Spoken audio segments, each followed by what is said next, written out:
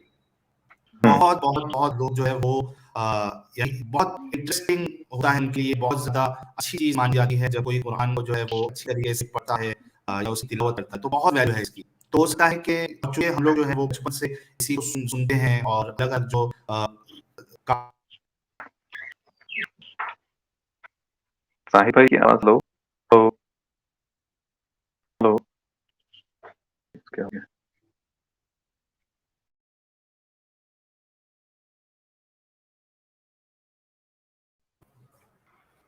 Hello, hello. आवाज़ आ रही है अभी? हाँ, अभी आवाज़ आई, बीच में आवाज़ चली गई साहिब भाई। मैं पूछ रहा था कि आपके फेवरेट कारी कौन थे जब आप मुस्लिम थे? सुदैश को मैंने उनकी अच्छी लगती है क़िरात, सुदैश साहब की। और जी। शुरैम जो है वो मुझे बहुत पसंद, शुरैम जो सेकंड वाला जो है ना, जो मस्जिद नबी में नमाज़ पढ़ते थे, जी, जी। सुदैश साहब।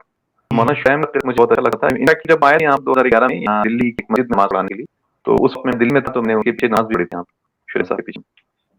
बिल्कुल, बिल्कुल। बहुत अब्दुर्रहमान सुदैस हो गए, शुरैम हो गए और इसी जी। तरीके से कई सारे कारी हैं जो आज भी मेरे फेवरेट और मैं अब भी जो है मौका मिलता है तो मैं कुरान पढ़ता रहता हूँ, क़िरात के साथ बहुत अच्छा लगता है मुझे। अच्छा एक हुँ, चीज़ हुँ। बता दूँ आपको कि आपके चैनल के सब्सक्राइबर जो है वो 939 हो चुके हैं अच्छा। भाई भाई। तो जी, लोग जी। जो है ज़ाहिर-सी बात है कि आपको पसंद कर रहे हैं आपकी बातों को, तो आप भी जो है अपना वक़्त ज़रूर दीजिएगा, इसमें वीडियोज़ बनाइए, स्ट्रीम में जुड़िए आप और लोगों को बता दूँ कि एडम भी कुछ ही मिनट में जॉइन होने वाला है। मैंने उसको मैसेज किया था एडम को और वो जुड़ने वाले हैं। तो ताहिर हुँ, भाई हुँ। लिंक शेयर करूँ मैं? हमारे मोमिन भाई अगर कोई आपसे सवाल करना चाहते हैं। हाँ, हाँ, बिल्कुल, बिल्कुल, बिल्कुल, बहुत अच्छी बात है। कोई अगर सवाल करना चाहता है, तो ये बहुत अच्छी बात है, खुशकिस्मती हमारी।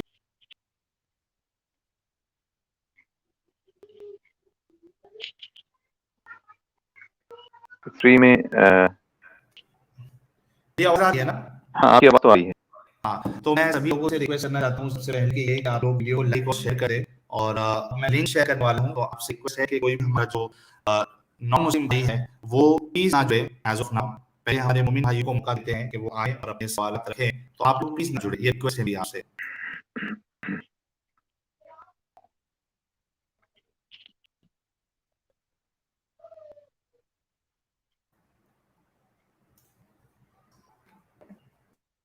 आप शेयर कर देना लिंक, एक मिनट।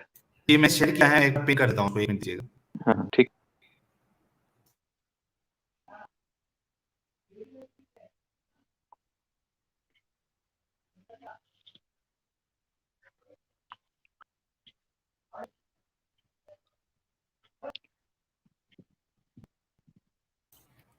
जी, मैंने लिंक शेयर कर दिया है। आवाज आ रही है ना मेरी ताहिर भाई? हाँ, हाँ, बिल्कुल आपकी आवाज आ रही है। जी।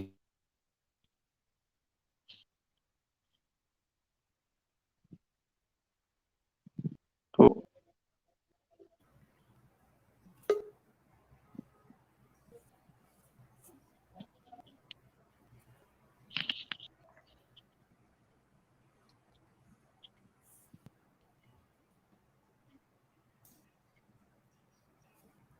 दोस्तों, मैं इंतजार कर रहा हूँ हमारे मोमिन भाइयों का कि वो आए और अपनी बात को रखें। वैसे अगर मोमिन भाई नहीं आए हैं तो आप उनको ले लो, हमारे अगर मुस्लिम भाई हैं उनसे भी गुफ्तगू कर सकते हैं। हाँ, नहीं पे असल में जो हमारे मोमिन भाई को है उनको पहला मौका मिलना चाहिए ना, कि हाँ, हाँ, ये तो है। पहला मौका ज़ाहिर सी बात है कि उनका हक है ना कि वो जब एतराज नहीं किया जा रहा है तो उनका हुँ, पूरा हक है हुँ। कि वो अपनी बात रखें। बिल्कुल, बिल्कुल सही कहा आप। जी। अब ये हो सकता है कि उनके पास अगर जवाब ही ना हो तो फिर कुछ कर नहीं सकते, फिर वो सोचे कि यार क्या करना है आगे। हाँ, ये चीज़ ये मैं तो हमेशा पढ़ने के लिए तरजीह देता हूँ, तवक्कुल दिलवाता हूँ कि आप पहले आके पढ़ें, बिना पढ़े हुए बात ना करें। सिर्फ़ उस बिना पर बात ना करें कि आपने सुना है या कि मुफ्ती साहब ने आपसे कहा है। आप इल्म लें, उसके बाद बात करें, या अगर आप आलिम हैं तो अच्छी बात है, आप आएँ, हम बात करते हैं, टेक्स्ट पे बात करते हैं, कुरान पे बात करते हैं, हदीस पे बात करते हैं, या जो आपने ईमान का जो एक कॉम बना हुआ है उसके ऊपर बात करते हैं कि कहाँ तक तवज्जुह है, कहाँ तक सही है, कहाँ तक कुरान से है चलता है, इन सब चीज़ पे बात करें। वही है कि जी, ये सब आएँ। वालेकुम इस्लाम जी जुड़े हैं, सबसे पहले तो आपका सवाल है जनाब। जी, आवाज़ आ रही है? जी, थोड़ा सा जी। बैकग्राउंड में नॉइज़ आपके। हाँ, हाँ, मैं तो सारी हो रही है प्रोसेस। नहीं, सही वॉइस हो एको रही हो रही है। इको हो रही है, इको अभी हो रही? आप बोलते हैं तो नहीं होती है, हम जब बोलते हैं तो हो जाती है। हुँ। अच्छा, देखिए थोड़ा मेरी आवाज़ आ रही हो। जनाब, आपकी आवाज़ तो आ रही है, प्रॉब्लम ये है कि एको हो रहा है साथ में। आप मोबाइल से कनेक्टेड है या किससे कनेक्टेड है? मैं मोबाइल से अच्छा, तो थोड़ा ईयरफ़ोन आपने लगाया हुआ है या तो उसको निकाल दीजिए। ईयरफ़ोन की मैं निकाल देता हूँ। अभी शायद आवाज़ सही आ हुआ। हेलो? जी, आपकी आवाज़ आ रही है, हेलो? हाँ, इको हो रहा है क्या? नहीं, अभी कोई हुआ है। ठीक है, तो बात करता हूँ। बिल्कुल, हाँ, बिल्कुल। बिल्कुल आप ये आपने जो सूरह 25 और आयत नंबर 30 का जो बताया था, उसमें क्या सवाल था आपका उसमें? अच्छा, इससे पहले कि आप आगे बढ़े, वालेकुम इस्लाम साहब, आप हमारे वो इस्लाम फॉर यू वाले मुबारक भाई हैं क्या? नहीं, मैं उनका जुड़ा भाई हूँ। अच्छा, जुड़े भाई आप? हाँ, वो हम दोनों में इस्लाम का है। अच्छा, अच्छा। इस्लाम का, लेकिन आप वो नहीं है, मुबारक भाई नहीं वो हमारे? नहीं, नहीं, नहीं। अच्छा, कोई इश्यू नहीं, क्योंकि आपका जो आवाज़ है, लहज़ा है, सब बिल्कुल सेम है। हमारे मुबारक भाई हाँ, के बहुत नहीं कर रहा मैं पहले स्टार्टिंग में अपना चैनल ओपन किया था, तो कई बार वो आते थे, उनके डिस्कशंस भी अपलोड है। आप जाके देखिएगा, सुनिएगा, सेम आपके जैसा ही तरीका है। थोड़ा लॉजिकली अच्छा, थोड़ा वीक है वो, उनका लॉजिकल आर्गुमेंट्स काफ़ी वीक था। एक अलग चीज़ है, लेकिन आगे थे बात करने के लिए, तो बहुत अच्छा लगा था। अच्छा, अच्छा। जी, तो जनाब आप क्या आलिम हैं, हाफ़िज़ हैं या आमी हैं, क्या हैं आप? मुस्लिम हूँ, मुस्लिम सिर्फ। अच्छा, का मतलब यानी कोई मदरसे से भी तालीम नहीं है आपकी? नहीं, नहीं, कोई तालीम नहीं है। अच्छा, बस और जैसे आप सीख रहे हैं, वैसे ही मैं सीख रहा हूँ। जी, आप ठीक है? जी। तो हाँ, हाँ, ये आप सूरह 25 आयत नंबर 30 क्या एतराज़ था मेरी इनका? मेरी आवाज़ आ रही है? हाँ, जी, यार। मैं इनको जवाब देता हूँ। ऐतराज़ नहीं है, वहाँ पर मैंने अपने मोमिन भाई से बात की थी, आप जानते हैं कि वहाँ पर अल्लाह के रसूल के बारे में आयत आती है कि वक़ाल रसूल या रब्बी इन्न कौमी इत्तख़ज़ू हाज़ल क़ुरआन महजूरा। अल-क़ुरआन के अल्फाज़ और हाज़ल कुरान बोल रहे, किसकी इशारा किया जा रहा है, इस कुरान। और वक़ाल यानी काल के अल्फाज़ हैं जो आज से माज़ी में बात कर रहे हैं कि अल्लाह के रसूल ने कहा कि ऐ मेरे रब, बिलाशुबा मेरी कौम के लोगों ने इस कुरान को छोड़ दिया। महजूरा के अल्फाज़ हैं, हज से ना है, हिजरत जो होता है। तो ये जब आप इसका कोई तफ़सीर पढ़ेंगे जाकर के, जितने उलमाए काम हैं, वो इसको ले जाते हैं, ये बात हो रही है रुज़ मशक की, कि अल्लाह के रसूल मुमकिन कर रहे हैं अल्लाह के सामने कि बिलाशुबा मेरी कौम के लोगों ने इस कुरान को छोड़ दिया। अब आज सारे मुसलमान ये क्लेम करते हैं कि हम तो कुरान पढ़ रखा है, तो अल्लाह के रसूल की कौम के बारे में बात कर रहे हैं, कौम के अल्फाज हैं, आप जानते ही हैं अरबी ज़बान में छोटी या जो होती है उर्दू का छोटी ये होता है या भी बोलते हैं, उसको लगा करके वो अपनी तरफ महसूस किया जाता है। तो वो कह रहे हैं कि मेरी कौम के लोग ने, उसमें वो बिलाशुबा भी है इना के फारे वहाँ पर इंटरजेक्शन है कि कोई शक नहीं। तो इसका मतलब ये है कि आज जो मुसलमान हैं वो कुरान से काफिर हैं, तभी तो अल्लाह के रसूल कह रहे हैं कि उनकी अपने कौम के लोगों ने कुरान को छोड़ दिया। तो कुरान को अगर छोड़ दिया तो फिर लोगों ने क्या फॉलो किया? आप देख सकते हैं कि जितने भी मुसलमान दुनिया में मौजूद हैं उनका तरजीह कुरान ही हो रहा है। उलमा काम जो है कुरान को हेडलाइन के तौर पे इस्तेमाल करते हैं। सपोज उन्हें नमाज बताना है, वो कुरान की एक बात ले आते हैं नमाज के लिए, ठीक है। अगर उनको रोजा बताना है तो कुरान की एक आयत आ रहे हैं रोजे के लिए, और उसके बाद वो स्टार्ट करते हैं दूसरी किताबों को जो जो इस्लामिक हिस्ट्री के हिसाब से जो तारीख है हमारे पास, उसके हिसाब से बस अल्लाह के वफात के कई 100 सालों बाद की 250 साल 300 साल ऐसे। और सबसे बड़ी बात ये है कि उन किताबों की सच्चाई को खुद रसूल अल्लाह ने जांचा नहीं। ये रसूल अल्लाह तो दुनिया से याद करते। अगर मान लिया मैंने किसी इंसान के बारे में कोई बात की और ये कह दिया कि उसने ऐसा कहा, तो ये बात सच तभी साबित होगी ना जब वो इंसान खुद कहे कि हाँ भाई इसने मेरे बारे में कहा है, ये सच है या ये बात झूठ है। क्योंकि कुरान के अंदर में सूरह मुनाफिकून है और उसकी पहली आयत क्या है? उसकी पहली आयत है कि ये तुझसे आकर कहते हैं कि तुम अल्लाह के रसूल हो, अल्लाह जानता है कि तुम अल्लाह के रसूल हो, लेकिन अल्लाह ये भी कह रहा है कि ये जो है झूठे हैं। यानी वो लोग जो मुनाफिकीन है वो ये बात कह रहे हैं मुंह से, मैं मानता हूँ कि आप अल्लाह के रसूल हैं, बावजूद उसके अल्लाह कह रहा है कि ये लोग झूठे हैं। सूरह तौबा में अल्लाह ताला फरमाता है कि इतने मुनाफिकीन कट्टर हैं जिनको तुम भी नहीं जानते। ये कलमा वो है एक अल्लाह एक के। मिनट, जी जी हम टॉपिक से बहुत लगा रहे हैं। नहीं मेरा टॉप से सवाल अलग है ही कि जा रहे हैं। आप मैं उसी मेरा टॉपिक सवाल पर आ था रहा कि जो आयत आपने बताई है उसमें आपका कहने का मतलब ये है कि तमाम मुसलमानों ने कुरान को छोड़ दिया है, मजाक की चीज बना दिया है। हूँ। हाँ जो ऐसा आयत आप है कह रहे हैं? कुरान की आयत तो वही कहती है इन मित्तखज़ कुरान है जो। अच्छा, नहीं, मैं आपकी सिर्फ एक गलतफहमी दूर कर आया था जी कि जी इसमें कितने लिखा है लोग कौम हुए के हैं? लोगों ने, कौम के हैं लोगों ने। आप जो है कौम थोड़ा सा गलत तरीके से आयत को पेश कर रहे हैं। यहाँ पर पूरी कौम ने नहीं कहा है, कौम के लोगों ने। आप उस मतलब अरबी यहाँ का पर तर्जुमा करें ना, पूरा अरबी का तर्जुमा के कौमी मतलब क्या होते हैं? कौम के लोगों ने, तर्जुमा ही बता रहा हूँ आपको, तो कौम के तर्जुमा ही लोग बता कौन रहा है? हूँ मैं आपको। कौम के लोग कौन है? कौम के लोग कौन है? कौम के कौन है लोग कौम के? मतलब उन पूरी कौम में से कुछ लोग जो ये नहीं गुनाहगार कहाँ से पूरी हैं, आए? जो जैसे पूरी ये कौम आप कहाँ से से कुछ आए? लोग सुनिए बात के जैसे बाद आप बात आप बादी आप बात जानते इन हैं कि आप इस्लाम से बाहर हो गए, आप कुरान को मजाक बना लिया आपने, तो ये आयत आपके बारे में है, पूरी एक कौम के मिनट, बारे में नहीं है, कौम के लोग। इस्लाम नहीं साहब, सुनिए इस्लाम साहब हाँ एक मिनट ना, बात ताहिर, एक जी मिनट, जी एक जी मिनट। वाइस इस्लाम साहब, यहाँ तो आपने बाज कौम के लोग जो आपने इंटरप्रिटेशन लिया है वो कहाँ से लिया आपने? उसके लिए दे दो। तर्जुमे में लिखा है कौम के लोग, लिखा है उसमें। कौम के लोग लिए ना आपने, बाज बाज जो आपने अपने मस्जिद से बस आप इस्तेमाल बोला किया, जी जी वो कहाँ से लिया मैं आपने? बात बोल रहा हूँ, कुछ लोग आपने है कहा बाज ना ना? आप कुछ लोग आपने अरबी अरबी के बाद ना देना वहाँ पर कुछ लोग बोल रखे। कौम के लोग हैं ना, पूरी कौम थोड़ी है, ये मैं समझा रहा हूँ आपको। अरे कौम भाई के लोग कौन है? हाँ, कौम के लोग कौन है? अच्छा आप कितने लोग? सूर सामने अच्छा, लेके आ जाए ना, आयत सामने लेके आ आप ताकि में वो आयत से कौन मैं सा आपको है? दिखा। आयत कौन सी बताओ आप जरा। में से 25 ये सूरा नंबर 25 है आयत नंबर 30 है। हाँ, एक मिनट मैं ओपन करता हूँ। अच्छा, अभी मीनवाइल मैं जब तक नहीं ओपन करता हूँ, मुझे जरा क्या हमें भाई साहब से इतना बता दे कि मुसलमानों की जो कुल आबादी है उसमें कितने परसेंट लोगों ने कुरान को पढ़ा हुआ है, थमा हुआ है, उसको उन्होंने पढ़ा है, सीखा है, समझा है? इसका जवाब क्या दे? ये डाटा तो अल्लाह के पास है, ये डाटा मेरे पास कैसे हो सकता है?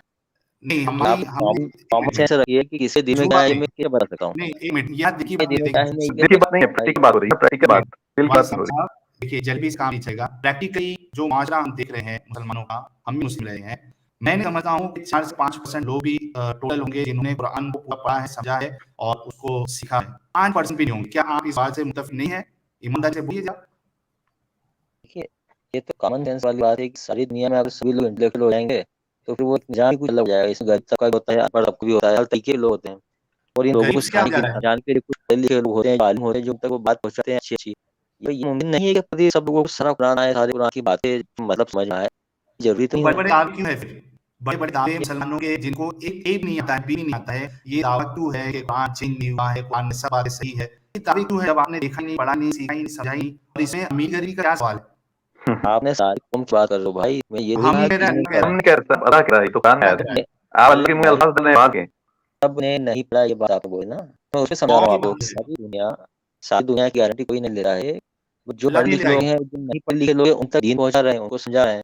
अब जैसे आप सब लोग हैं, आपको ना कुरान समझ में आया ना दीन समझ में आया। अच्छा, आप आपको समझ आया? वो एक मिनट, भाई साहब आपको कुरान समझ बिल्कुल, में आया? बिल्कुल। टेस्ट ले लें? करेंगे वर्ड बाय वर्ड मैं ट्रांसलेशन करा ली शायद ही। हाँ, बताइए। मैं सुनिए सुनिए सुनिए सुनिए, मैं यहाँ पर एक एक्चुअल 2 चैलेंज लाया हूँ।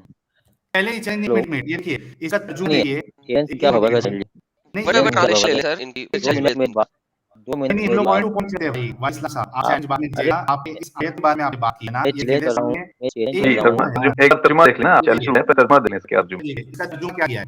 और पैगंबर कहेंगे कि ऐ परवरदिगार, मेरी कौम ने कौन ने इस कुरान को छोड़ रखा था?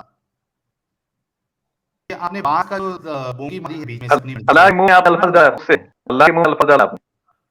तो दिक्कत ये तो है, समझने वाली बात है ना भाई, कि आप उस चीज को समझ नहीं पा रहे हो, मैं समझाना चाहता हूँ, आप मेरी बात सुनने से घबरा रहे हैं। नहीं, आपको मैं समझ आपको आता है चैलेंज, कुरान? अच्छा, आपको कुरान समझ में आता है? वाइस लाख आपको कुरान समझ में आता है? अच्छा मेरा चैलेंज तो एक लीजिए। एक आयत पेश कर दूं, नहीं कौन चैलेंज जब होगी जब आपको हम समझ में आए कि आपको समझ में आता है या नहीं आ रहा है। एक सही कुरान बात की आयत पेश करूं, आप समझाएंगे हमको? अभी पेश कर दूं यार? लोग समझिए कि आप बोलने नहीं देते, बहुत जल्दी घबरा जाते हैं सब। हम चाहते हैं कि कोई हमें ऐसा लाजवाब कर दे, हम घबराहट से इस चैनल बंद कर दें, लेकिन इल्म तो मैं में आ बता रहा हूँ ना, इंशाल्लाह बंद करेंगे, बता रहा हूँ ना आपको। 2 मिनट मुझे बोलने का मौका दे दीजिए, चलिए।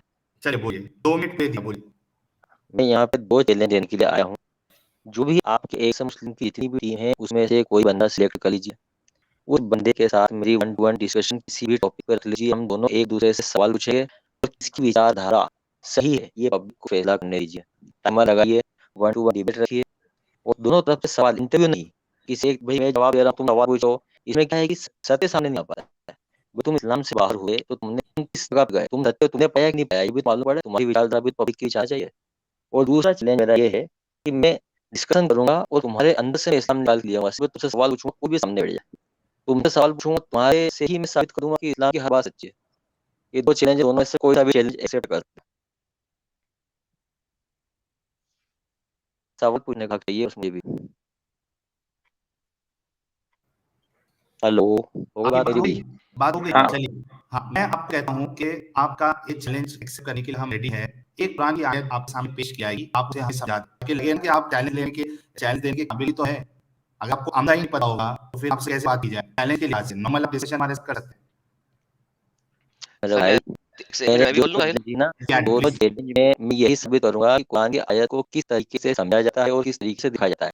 मिसाल के तौर पर, ठीक है। जब हम इंग्लिश का एक ट्रांसलेशन देखते हैं तो आई हेट यू, आई का मतलब होता है मैं, हेट मतलब नफ़रत, यू मतलब तुम। अब उसमें आता है कि मैं तुमसे नफ़रत करता हूँ, ये करता हूँ कहाँ से आया? तो वर्ड बाय वर्ड ट्रांसलेशन नहीं होता है, इस चीज़ को समझना पड़ेगा। ये चीज़ अब बच्चों के समझ में आ ही रही है। आई हेट यू में अगर वर्ड बाय वर्ड चलेंगे तो आपका सेंटेंस कंप्लीट होगा ही नहीं। आपका मुबारक तो भाई इसलिए वाह। मैं कुरान के ज़रिए आपको समझा रहा हूँ कि कौम के लोगों से बात पूरी कौम खत्म हो रही है। ये अच्छा, उसका एग्ज़ाम्पल है। मैं इसके समझ बारे में आ में गई? थोड़ा-सा मैं बात करना चाहूँगा, अगर इजाज़त हो। जी, जी, यस मैडम प्लीज। जी, ये जो भाई साहब यहाँ पे आए हैं, ये 3-4 दफ़ा मेरे से बात करके पट के भाग में हैं और इनका एक लेवल अरे इतना उसको लो भागने है नहीं कहते, कि कोई प्लीज़ मत बदतमीज़ी बोलें, पे उतर प्लीज़ आता मत है ना, बोलें, प्लीज़ कहते हैं कि अगर आप बदतमीज़ हो भाई, देखें आप आज आप बदतमीज़ी बोल कर रहे रहे हो, थे, आपका सबूत आपकी वीडियो में है। यार डगर है, बत बद रहा है, अच्छा, जय मत एक बोले, मिनट, मैं बोल रहा हूँ। एक एक मिनट भाई साहब, आप तो पक्के जो है वो मुबारक भाई है, क्योंकि आपने हेट यू का जो एग्जांपल पहले भी दे चुके हैं आप इसी चैनल नहीं है। पे। हाँ वही है, लेकिन झूठ क्यों बोला है? एक अच्छी ठीक है, उसको छोड़िए आप। इस चैनल पे आपसे बहुत अच्छे से बात होगी, लेकिन प्रॉब्लम ये है कि इल्मी गुफ्तगू हो और आपकी लॉजिक अच्छी हो, तो बात करने का मजा आएगा, वरना फिर हम दूसरे किसी को मौका देंगे, क्योंकि हम नहीं चाहते कि इस चैनल से जो है कोई गलत तरीके की बात हो। हाँ, तो आप तो भाई आंटी बात सुन लो। हाँ, जी ये आंटी। बोल रहे हैं, मैं बीच में बोल रहा था ना, कि मौका दिया, तो मैं बोल रहा हूँ, ये बोल रहे हैं, फिर नहीं पता जितना मर्ज़ी देखे, कोई नहीं बोले, कोई ने एक नहीं गिरा, राइट? तो अभी कल का ही वाकया है, इनके साथ बात हो रही थी कि मस्जिद अल-अक़सा वहाँ मौजूद थी, यार हिस्टोरिकल एविडेंस दो। इन्होंने 5 क्लास से बच्चों से ज़्यादा की बातें नहीं की वहाँ पे। इनके पता ही नहीं, इनको बार-बार कहा है हिस्टोरिकल एविडेंस क्या कह रहे हैं, इनको ये नहीं पता। ये कह रहे हैं पता खुद तो नहीं बताएगा कि मैं मस्जिद अल-अक़सा बता रहा हूँ। आप वीडियोज़ देख सकते हैं सर, 5वीं जमात के एक बच्चे से ज़्यादा इनका आईक्यू लेवल नहीं है। उससे पहले समीर के अंदर भी इंसवाह हुई है, वहाँ पे भी भगेरे एक्चुअली में बात नहीं की, बदतमीज़ी कर रहा है। पड़ी हुई वीडियोज़ लाइव पड़ी हुई, अगर कोई गाली गलौच हुआ तो ये आके जो कर सकते हैं। अब रही आज की ये बात, ये ना आई हेट की example is nothing to do with it, क्योंकि वर्ड को साथ में कनेक्ट लगाने के लिए कनेक्टिव एडजेक्टिव जो लाए जाते हैं दैट इज सेपरेट वर्सेस अरबी के अंदर यहाँ पे अल्लाह ने बात का वर्ड यूज किया हुआ है मल्टीपल टाइम कुरान के अंदर, इस आयत के अंदर अल्लाह ने क्यों नहीं किया? ये कनेक्टिव एडजेक्टिव यहाँ पे लगने वाली बात नहीं हो रही। ये एक सिंपल लफ्ज है कि अल्लाह ने यूज कर सकते थे उस आयत को क्लियर करने के लिए। प्रॉब्लम ये है कि जब इतने लो आईक्यू के लोगों से बात करते हैं ना, तो फिर हमें हमें मसला हो जाता है कि यार हम जो बात कर रहे हैं उसका लेवल छोटा है, वो एक मास्टर्स लेवल के बंदे की बात कर रहे हैं, बैचलर लेवल बंदे की बात कर रहे हैं, आगे से हमें 5वीं जमात का बच्चा जवाब दे रहा है, तो वहाँ पे गेम खराब होती है और कुछ भी नहीं है यहाँ पे। आई थिंक आप ये अपनी आयत दे दें और इनका चैलेंज है वो जब इनका इनका भरपा करके एक्सपेक्ट है, इन्होंने स्लेवरी की भी बात करी थी,